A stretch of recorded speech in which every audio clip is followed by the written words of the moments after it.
welcome everyone to another episode of Keto Chat. I am your host, Carole Freeman, the creator of the Fast Track to Keto Success program and a certified nutritionist and all that other blah, blah, blah stuff. I am so excited to be here today with Drew Manning, not Drew Brees, but Drew Manning. And we met very briefly at Paleo FX in Austin, Texas in, what was that, like in April or May or something this year. And then I got a really cool opportunity to hang out with you at a Seahawks game, and we beat your 49ers. So that was really, really great. So welcome, Drew. And hey, if people don't, let me just read your bio real quick for those people who, I don't know if they've been living under a rock or something like that, they don't know who you are. But in case you don't know, Drew Manning is the New York Times best-selling author of the book Fit to Fat to Fit. He is best known for his Fit to Fat to Fit experiment that went viral. And he's been featured on all kinds of shows like Dr. Oz, Good Morning America, The View. I saw a clip of you on The Tonight Show with Jay Leno. So on and on, all those different shows you've been on. And also, he's got a TV show that's based on his whole experiment too as well. So we've got a ton of stuff to talk about. But welcome, Drew. Thank you so much for being here. Thank you for having me, and thanks for reading that bio, because some people get me confused with Drew Brees or Peyton Manning. It's like a combination of those two people. Oh yeah. So definitely not the football player, but did you ever play football in high school or? I was a football player, but not okay. the NFL level. Okay. Yeah, well, so let's just start out, like, share with us, how did you get into fitness in the first place, right? Because the Fit to Fat to Fit, you were fit, you got fat, and now you're fit again. So tell us the fit part of that. How did you get into that? Great question. So I grew up in a family of 11 brothers and sisters, and we all played sports. So we were all active. My older brothers played football and wrestling, and so I kind of followed suit, and that's what I did as well. I played football and wrestling ever since I was a little kid. And so I've always been into health and fitness as far as like performance and athletics go. I really didn't understand nutrition until I became a certified trainer in 2009.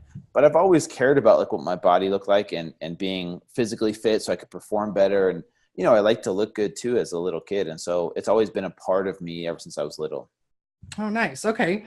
So when did you start doing personal training? Was that like your first career, or did you have some other things you did, or? No, I actually worked as a financial analyst right out of college. And then I did a 180, went to the medical field, was a neuro monitoring technician. And then I became a personal trainer in between that transition where I would train people part-time. Okay. But that kind of leads into my Fit to Fat to Fit story, because I've always been in shape, but I've never known any different. And so when I started to train clients who were overweight, there was an obvious disconnect between them and me. Like, I couldn't understand why it was so hard for them just to do what I told them to do. Like, hey, here's your meal plans. Why do you keep messing up on them? You just follow it, and you stop, drinking the soda and eating the junk food, and you go to the gym. And then it's not that hard. Like, you just do it, And then they would tell me, Drew, you don't understand, because for you, it's always been easy. And for me, it's hard. And I'm like, yeah, I don't understand why it's so hard. So I kind of took that to heart. And then that's where the idea of Fit to Fat to Fit first came about. Did you just wake up one day and you're like, I'm going to do this, or? It was an epiphany. Like, I was thinking of ideas, because when they told me those things, like, you don't understand, I kind of took that to heart. And I thought, okay, maybe I need to learn something as a trainer, because most trainers, are kind of know-it-alls. And I was that type of trainer where I'm like, yeah, like, I know how to fix you. But I kind of took that to heart when they told me I didn't understand. And so I was thinking of ideas, and the idea just kind of like struck me like lightning. Like, the idea of getting fat on purpose, like, boom, it showed up in my head. I'm like, oh my gosh. I even Googled to see if anyone had done it before, and nobody ever had. At least no one had done it on purpose. Yeah. I feel like this was my calling. I need to do this. And started telling friends, I think I'm going to do this crazy idea, and they're like, oh yeah, that sounds awesome. You should do it. So I kind of ran with it, and it was a very, very humbling experience, way harder than I ever imagined it would be. And here we are today. Yeah. Well, and I love that you did this, right? Because I work primarily with women that, struggled for decades with their weight, right? And I always acknowledge to them that what they've done takes more willpower, right? To contemplate starting yet one more diet where they're going to be tired and hungry and miserable and forcing themselves to exercise when they have no energy. Like, that takes more willpower than, I always compare it to, those young guys that are personal trainers that have never had to be overweight, like they don't have willpower. They don't know that's easy for them, right? So, the fact that you've been through that, like you said, it gives you so much more insight and compassion for what people have been through. So you gained 80 pounds. Is that about right? 76. If you round up. Okay. 76 pounds to be exact. Yeah. How tall are you? Let's get some numbers in this. 6'2". Okay. I started out at 193, about 8 to 9% body fat. It was a pinch caliper test, so it wasn't exact. But then I got up to 32% body fat, 269 pounds at my heaviest.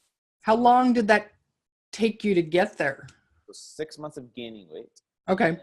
Losing weight. So the idea in a nutshell was like 6 months, I can't work out, right? To kind of, make sure I'm not doing any physical activity other than, I had kids at the time, so I played with them, but like nothing like structured. And then, eat whatever I wanted to. I could eat an unrestricted diet. Like I could go to the grocery store and eat whatever I wanted to. But what I wanted to do was focus on, instead of doing a supersized me like Morgan Spurlock did, where we know fast food's bad for us. We still eat it, but we know it's bad for us. I wanted to focus on everyday American foods that some of us don't think is that bad for us. Like white bread and juices and cereals and chips, cookies, crackers, granola bars, that sometimes are marketed to us as, oh, it's fortified with vitamin A and vitamin D, and it's all natural, and it's gluten-free sometimes, and we're like, oh, it's healthy for us. Yeah. That's what caused me to gain 76 pounds. I can't imagine like going from feeling really great to just starting to eat that way, how miserable you must have felt and how hard it was to keep eating that way. Like what kept you, we talk about how hard it is to stay on a healthy diet, but I can imagine the opposite for you. So what was it that kept you going and motivated to keep eating that way? Well, at first it didn't make me feel miserable right away. Okay. First, kind of fun. I was like, oh my gosh, this is like freedom. I can go to the grocery store, eat whatever I wanted to, don't have to go to the gym. So I kind of had this like sense of freedom. Like I'm free, to do whatever I want to. But about a month in, really quickly, things started to become a little bit harder. Okay. And, there was moments where I'm like, this sucks. There's no way I can do this. I have 5 months left.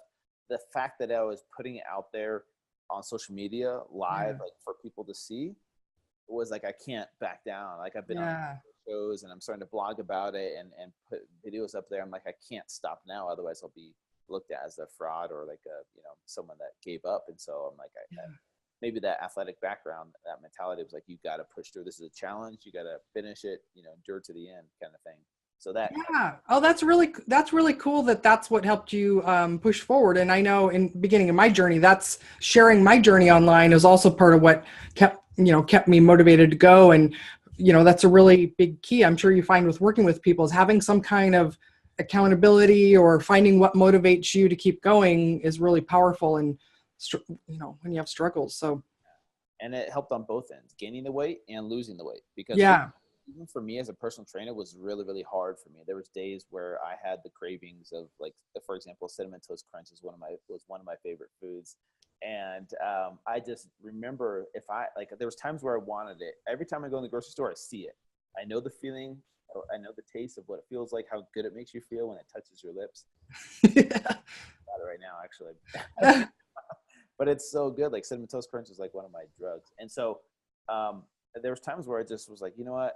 No one's going to know. But I was like, what if someone at the store and they saw my face, what would I say? I'd be totally freaked out. And so I was like, I got to stay accountable to my audience because they're doing this with me. And so I had to live it. And so the power of accountability and having a support system is really powerful for people, whether they're, doing a crazy journey like gaining the weight, but also losing the weight. You have to have that support system. Did you do any health monitoring during that time, blood tests and things like that?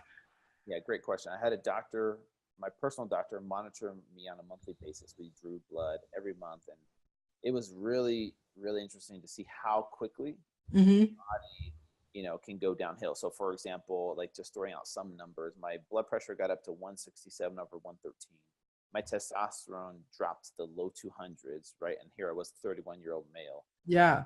Just 6 months, I developed a fatty liver. My doctor said I had the kidneys of an alcoholic, even though I didn't drink alcohol during this time. It's just the non-diet sugary sodas can do the similar type of damage to your insides as if you're an alcoholic. And so it was really scary how quickly, Because if you think about it, 31 years of my life, I was living healthy, fit. Right. In just 6 months of letting myself go, how rapidly your health declines. Well, In that way it's for really, 6 years or 6 decades. yeah, I think that's really fascinating too, because I often think of, these things take decades of following this, standard American diet. And like you said, it wasn't like you were binging on junk food and fast food all the time.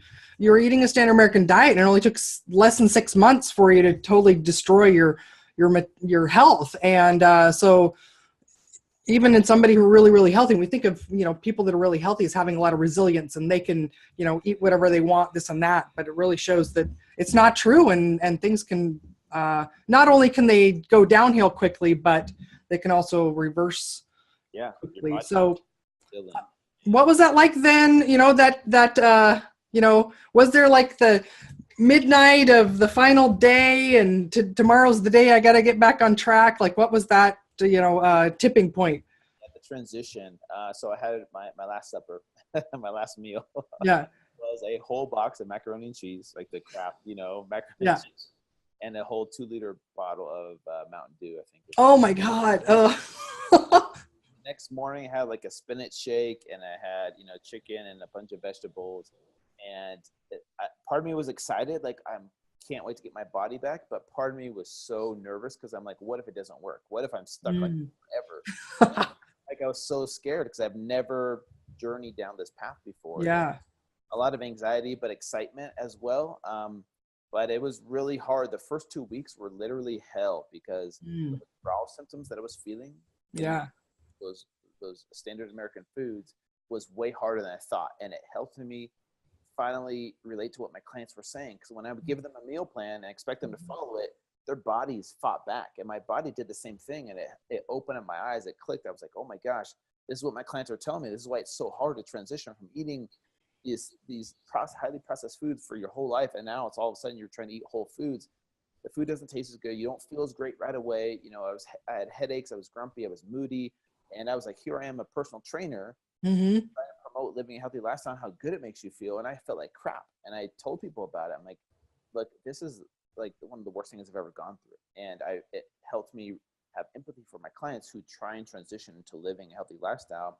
I understand that it's not as easy as just willpowering your way through it and saying, okay, no more soda. We all try and do that, but then at some point, the mental and emotional challenges that we go through, come back to bite us, and that emotional connection to food is way more powerful than I ever imagined. So Yeah. And it was very humbling, but I'm glad I went through it. Yeah. So did you, from all that experience, did you kind of, get some top 5 tips or just really big insights on how people can make that change easier? Yeah. So we had kind of already touched on that. First of all, accountability and support system. So letting people know that what your intentions are. Like if you are trying to live a keto lifestyle, for example, hey, let people know I'm trying this keto thing. Help keep me accountable. Maybe at the next family party, you'll support me by having some keto options there, for example, or your friends or family will kind of, next time you go out, be like, hey, I thought you were doing that keto thing. You're like, oh yeah, I kind of want those fries though that you guys are eating. Hopefully they're there to support you. So accountability and support system, but also realizing that there is going to be a transitionary period. Like it doesn't have to be, night and day. Like one night you have your last supper of like, okay, stuff my face with pizza and all the carbs, and all of a sudden, okay, no more carbs the next day, and expect to feel great.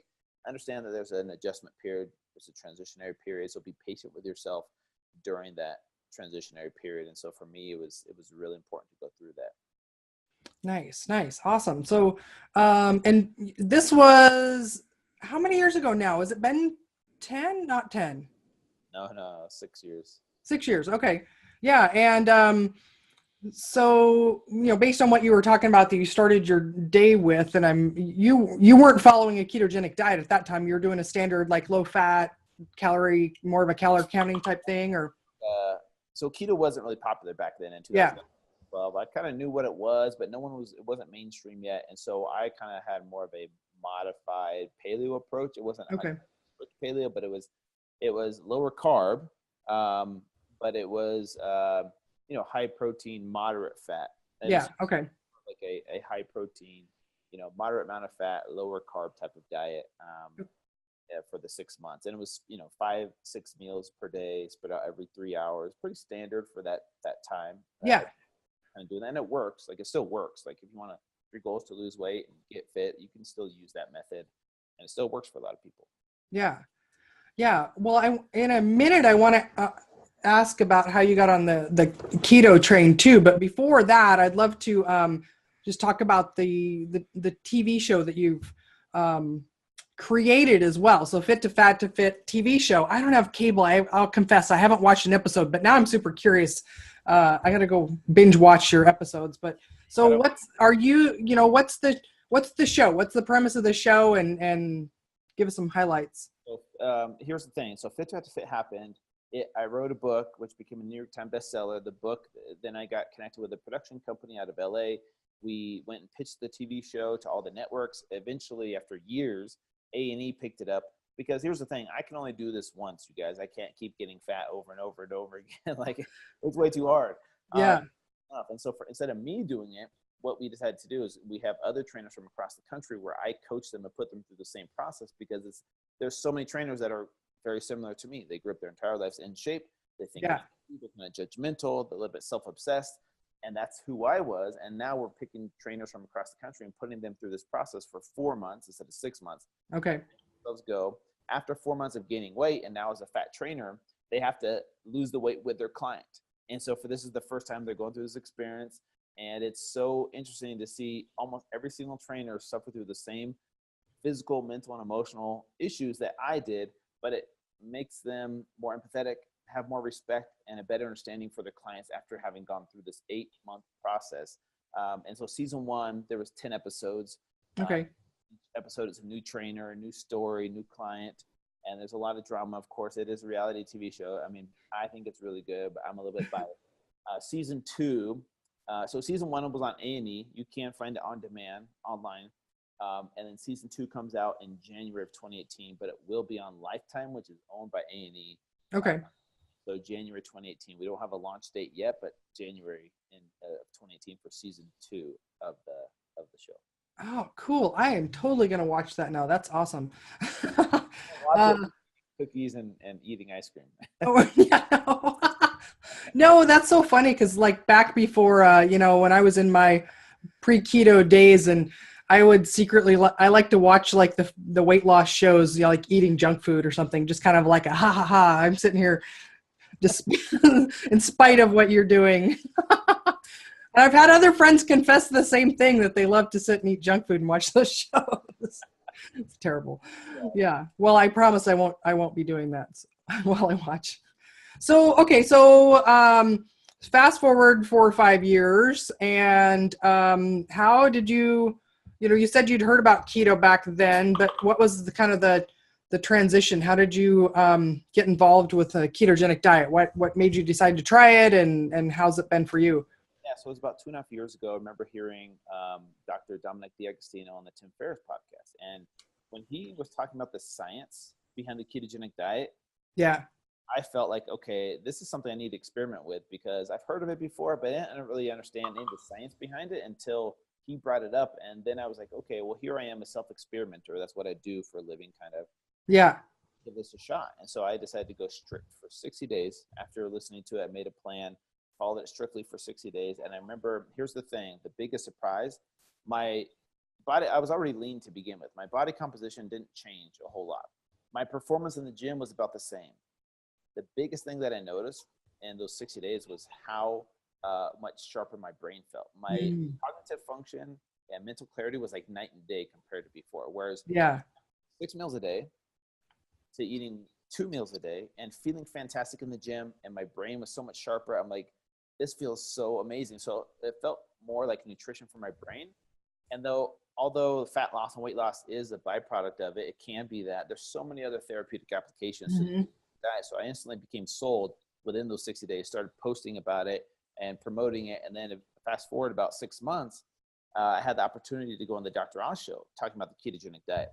And I'll tell you a funny story about that. So Dr. Dominic D'Agostino was, we were kind of talking at the time, and he was getting married. And so he's like, hey, Drew, like, would you mind going on the show for me? Because I'm going to be on my honeymoon. I'm like, are you kidding me? Like, wow, like I've already been on the Dr. Oz show once for my Fit to Have Fit journey.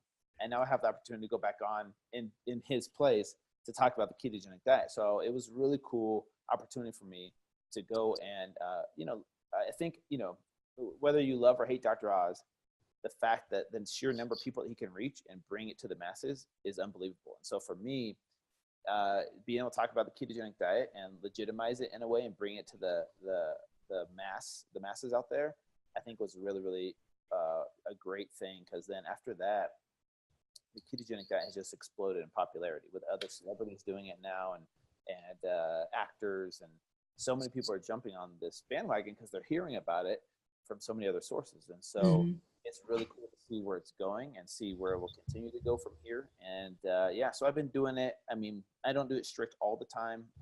I'm not like 100% strict. We had some wine at the Seattle as well. I probably had more because the 49ers lost, but like I do enjoy life, but at the same time, I'm pretty much more keto than I'm more in ketosis than I am not in ketosis. Mm-hmm. Yeah, well, and that's the experience I've heard for a lot of people, that it doesn't sound like you're really skeptical, but I always hear that once people try it themselves, like the difference is so night and day, like just the way they feel. It's like, oh yeah, this is a no-brainer. Like, of course I want to keep feeling like this. So, do you get a lot of skeptics that are like, oh, you're going to have a heart attack now, Drew? What are you doing? You're going to gain all the weight, eating all that fat. Like, yeah, it's hard because we've been so ingrained with those thoughts for so long mm-hmm. that now we're just kind of starting to, like, I call it coming out of the matrix a little bit and realizing that, oh, we're in, like, we've been taught this one path and now we're starting to realize that path is wrong. It's Yeah. a while for people to come around to it. But, the more, like, people going on the Dr. Oz show or talking about it and bringing it out to the masses, we're going to start to, retrain those thoughts of the way we used to think it was, and now, like, realizing, okay, it's not that way. And so it's hard because then you have, like, people like the American Heart Association coming out with their statements, or like certain documentaries coming out like saying, oh, this is bad, like fats are still bad for you. People are like, well, what are we supposed to do? Yeah. And so anyways, it's hard. It's an uphill battle, but one day at a time. And but yeah, there's obviously going to be haters no matter what diet protocol you choose. It's weird how we've turned it into religion almost, and it bugs me. It bugs the crap out of me. But yeah, it becomes so extreme. Like, hey, which team are you on? It's like, hey, I'm on Team Human. Let's all just get along and love each other. And if you want to choose to eat that way, that's fine. Do what works for you. But yeah, no, and not only do we have like all this battle of what's the perfect best diet, but then even in the keto world, we've got everybody saying, no, my keto is the best, no, mine. And this is, and the truth is that it's going to vary from person to person. That's why there's so many approaches out there, is that each person's approach to keto is going to be different because of a bunch of factors. So there is no one perfect keto. I'm sorry to break the news to everybody, but wait, that's a product I didn't mean to plug, but so how are you supporting? I mean, I see your ads out there on Facebook. They pop up all the time for me. So how are you supporting people on keto? What kind of services do you have available that support that? Yeah, so I have some online programs where people, like, ebooks that people can purchase. And the hard part, like you've probably found this with keto, is you're trying to put the masses into a box of, this is kind of the macronutrient ratio you're supposed to eat, because people want to be told exactly what they're supposed to eat, number of calories, number of macros, and follow it to a T and expect, boom, instant results. But the problem is that we're also different. So it's hard to say, hey, this is the exact way that you will follow it and you'll feel like the best this way, right? So right. I do have ebooks that kind of put people into a general macronutrient profile, but it does teach you how to customize it to your needs after maybe a couple of weeks. But so there's ebooks, and then also have private Facebook groups that people can join, because that's the number one thing that people have issues with, is like, if they have a question with it, they don't know where to go. So if they buy an ebook, it's like, okay, cool, but I don't really know how, like, what do I do in this situation? Or if I don't like avocados, or if I'm a vegetarian, or I'm a vegan, what if I go over 1 gram of carbohydrates? Am I out of ketosis? How do I test for ketosis? All these questions. Yeah. These support groups, I think, are really powerful to help people kind of ask those questions, get their hand held at first in the first like month or two. Then they're like, oh, they know how to tweak it. They know how to live it. And then they see the results. And then they know how to teach other people that are just coming in, because keto is so big and so popular. There's constantly people coming in, buying it. And so yes, I do have the Facebook ads that definitely put it out there in front of people, and then we have ebooks, and then the private Facebook groups. I think is the way I have it set up to help people, really understand how to live this as a lifestyle. Yeah, awesome. And of course, we're going to link stuff down below, you guys, if you're watching. But yeah. Okay, so I want to ask then too about, so when you were first starting out on keto, and you said that your performance in the gym, you didn't notice any difference. Was there though that transition period? So who is it? I think it's Dr. Lyle that talks about you know, it takes 2 to 3 weeks for the muscles to switch over from using ketones to fatty acids. Did you experience that dip in your performance at all, or was it a smooth transition? No, it was. I did experience it a little bit, but I was cool because I had someone like Dr. Dom kind of explain to me, what to expect. Yeah. I was doing a CrossFit style workouts, which is very glycolytic, and so Yeah. I just remember him telling me, "Hey, back off on the intensity. Like, don't go super hardcore like you used to try and beat everybody else in the gym. Just back off on the intensity for the first 3 to 4 weeks, and just don't care about having to beat everybody, but just go at Yeah. a moderate pace, and then from there you can ramp it up after about 3 to 4 weeks." And so, yes, there was a transitionary period where I'm like, okay, I'm not going as hard, and yeah, I definitely feel a lack of energy during some of the longer wads. And so, but after about 3 to 4 weeks, it was back up to where it was. I remember, like, you can kind of, the cool thing with CrossFit is you can kind of test to see, okay, I'm around the area of these people in the gym, right? Like, I can Mhm. beat them some days they beat me, but I'm, generally like right in this area, right? So it's kind of cool how you can kind of track that. But if you're just working out by yourself, it's hard to track that.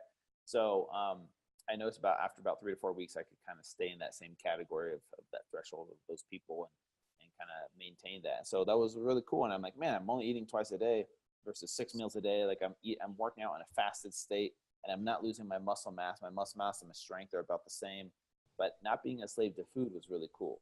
Yeah. Yeah. That's one of the things my ladies often say is it's the first time in their life that they're not just consumed and obsessed with food, and just really a lot of freedom. And, I came out of school with, training in both nutrition and psychology. And we learned that, you shouldn't put people on restricted diets because it just makes them more obsessed with food, and it makes them feel more like a failure and hate themselves because they can't stick with it. Whereas with keto, people have that same misconception. They think, oh, you're putting people on these really restricted diets, they're just going to feel miserable. But everybody always says, like, oh my gosh, it's the first time I finally feel freedom from obsession of food. And Yeah.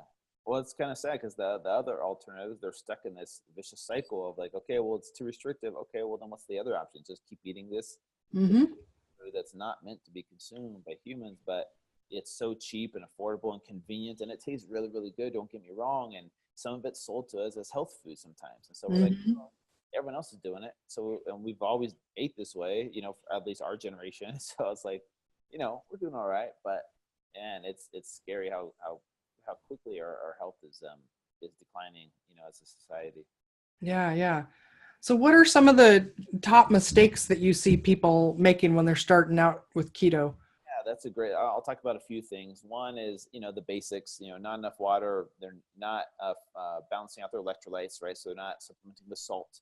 They're not adding in magnesium and potassium for some people, and they experience the keto flu, and then they stop about a week or two in. They're like, I felt horrible. I need my carbs, right? Instead of Mm-hmm. 30 to 60 to 90 days of really becoming efficient at using ketones as an energy source. And then from there, after that initiation phase of the 30 to 90 days, I usually say minimum 60 days.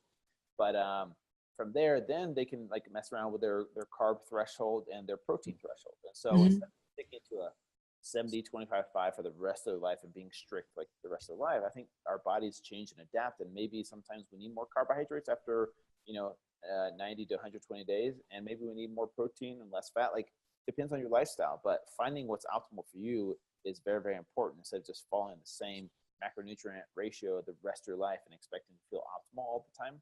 I think we need to constantly be testing and checking based on our lifestyle. So Yeah. I recommend is after the 60 to 90-day initiation period, get a blood ketone meter, test your blood ketones, and then see what your carb threshold is. So maybe at first you can only eat 20 grams of carbs per day to stay in ketosis. Maybe you've burned some fat, you've gained some lean muscle mass now. Maybe you can get away with 30 or 40 grams of carbohydrates, and different types of carbohydrates, like sweet potatoes versus rice versus cookies versus bananas. Like, find out what your thresholds are with certain types of carbs. And then from there, find out what your protein threshold is. Like, can you get away with more protein and still stay in a state of ketosis? Some people can, some people can't. The only way to know for sure is to test your blood ketones. And so I just think it's really important for people to become their own self-experimentation. And I think that's the biggest mistake people make. It's like, oh, well, I just stay in this macronutrient ratio the rest of my life. I never eat carbs again, and I'll live happily ever after. For some people, maybe, but I think for other people, it's just important to find out what's optimal for you. Yeah, great. Yeah. And I'm of the mindset that, of the belief that our bodies are really designed to go in and out of ketosis, that be, natural, whether it's food scarcity and abundance in our environment that we used to have, thousands of years ago, that is, a sign of metabolic flexibility, is that occasionally you can have some carbs and you don't die, and you can just get right back on track if you need to. And yeah. Exactly. Or if your team loses to the rivals and you just want to drink your sorrows away. One game. I'm not sure when this podcast will air, but we won the game this season. Just wanted Okay. Well, we're just coming off of our the week where they make us play 2 games in the same calendar week, actually, and we just lost Sherman. He just blew out his Achilles tendon. So this will be coming out, but hopefully by the time this comes out, the Seahawks are still in the playoffs. So they'll be fine, I'm sure. Yeah. Oh gosh. Okay. So what else? What else should we talk about? What kind of what do you got? What projects you got brewing? Anything secret, or can you tell us anything? Or I just launched a kind of intermittent fasting program. It's a 21-day jumpstart program. It's called healthy21jumpstart.com. And basically it's an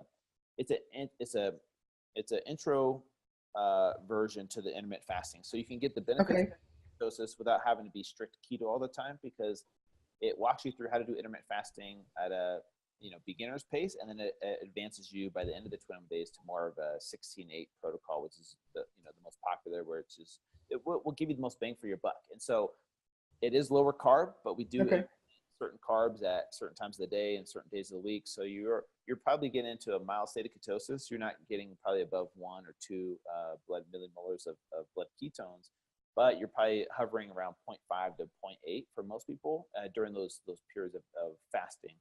And so it's a little bit more flexible for certain people that don't want to go strict keto, maybe in the beginning.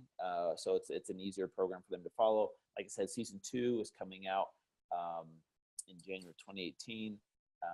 And let's see, I still have my podcast. It's been going over 2 years now. It's going strong. I still have my book, Fit, Fat, Fit. And there's a possibility I'm in the beginning stages of writing a keto book, but I can't really talk about. Secrets. Yeah, we still have to sell it. So. Oh yeah. Okay. Awesome. Yeah. Well. Okay. Lots of cool stuff coming. So basically, you're kind of busy, huh? Yeah, just a little bit busy. I travel a lot. Like I'm headed to Spain next week for work, filming some stuff.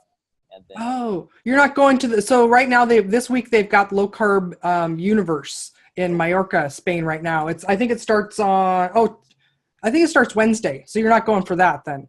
Yeah, but that sounds really interesting. No, yeah. Something else with this other company, but yeah, super exciting stuff. I'll have to check it out. Low carb universe. That sounds amazing.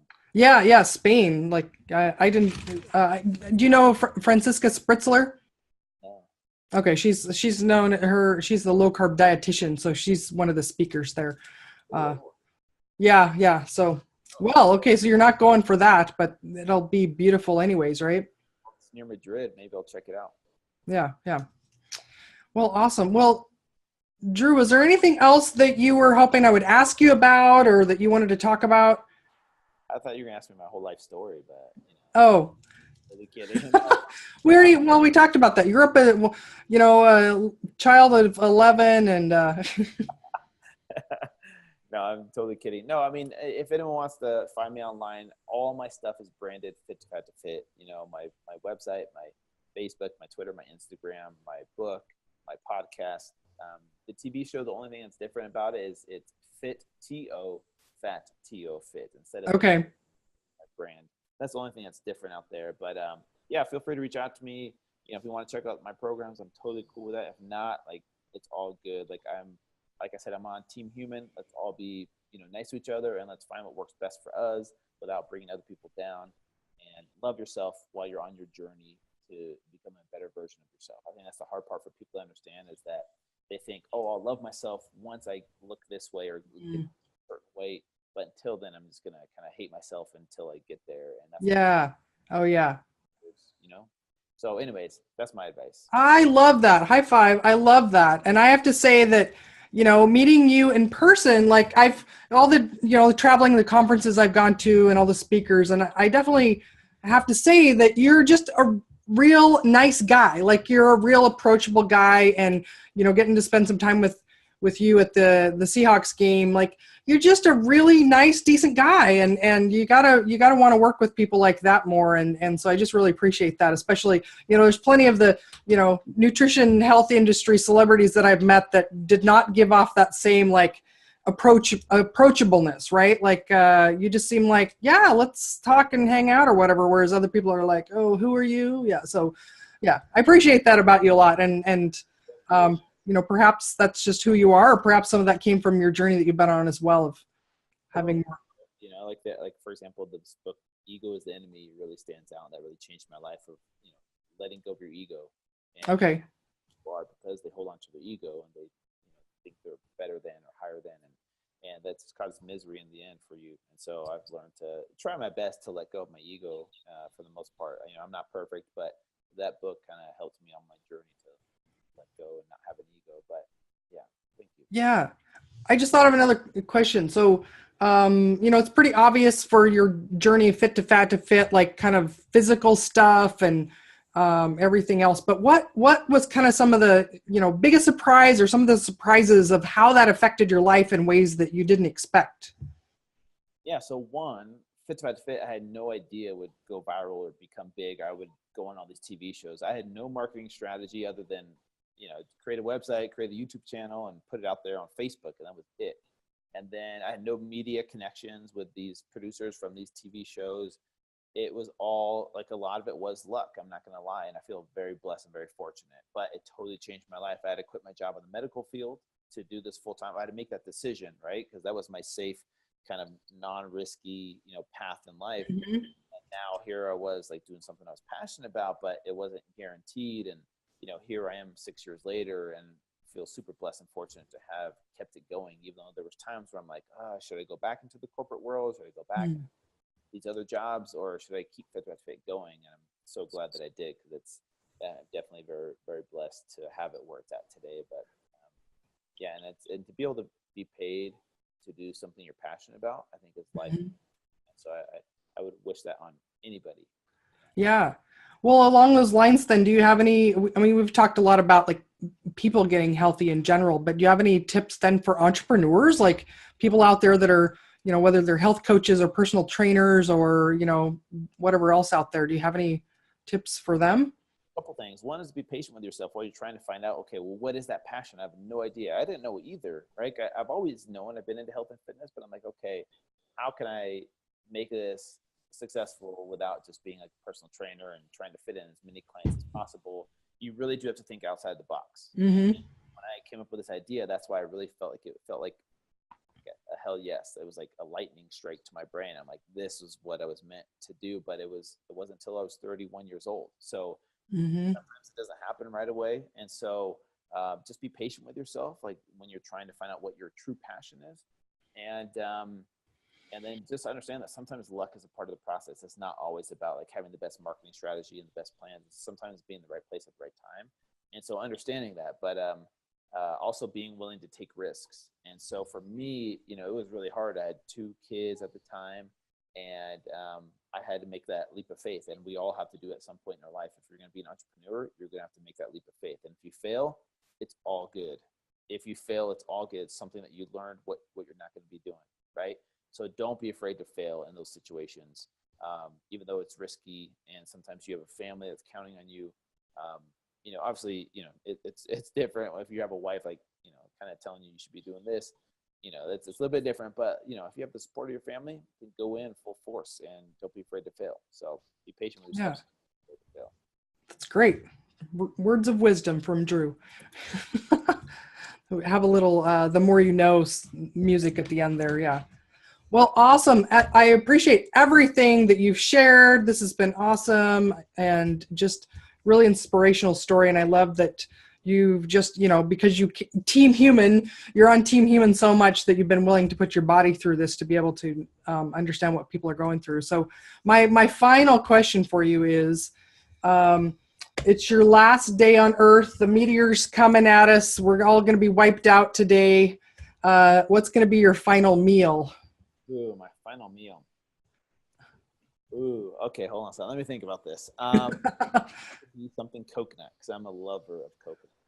Like I'm a single guy, and if I could marry coconut, I probably would. But it would have to be some type of like either coconut cream pie or coconut cheesecake of some type. Anything with coconut, I would. Okay. Coconut water, coconut milk, and coconut curry, all with. So you must have had a great time in Hawaii then. Did you get plenty of coconut while you were there? Plenty of coconut treats out there. One of my favorite things is malasadas, which is this fried ball of dough, and then they put halpia, which is coconut cream, in the middle with coconut flakes. Huh. Like a donut, and they roll it in sugar, and you open it up, and it's like cream, coconut cream filling, and it's like. Sounds like it tastes terrible. Well, awesome. Thank you so much for everything. Thanks for being here. I really appreciate it. I know you're coming off of no sleep too, so you've been great. Like those ketones on the brain. Yes, I'm definitely in a state of ketosis today. Yeah. Because otherwise I'd be like, Yeah. what are we talking about? Yeah. Well, best of luck with everything you've got coming up. And hey, guys, if you like this, give us a thumbs up, or you can only give us one thumbs up on YouTube, but and subscribe if you want to see more. We've got all Drew's contact info down there in the show notes there. And thanks for watching. We'll see you next time. Bye.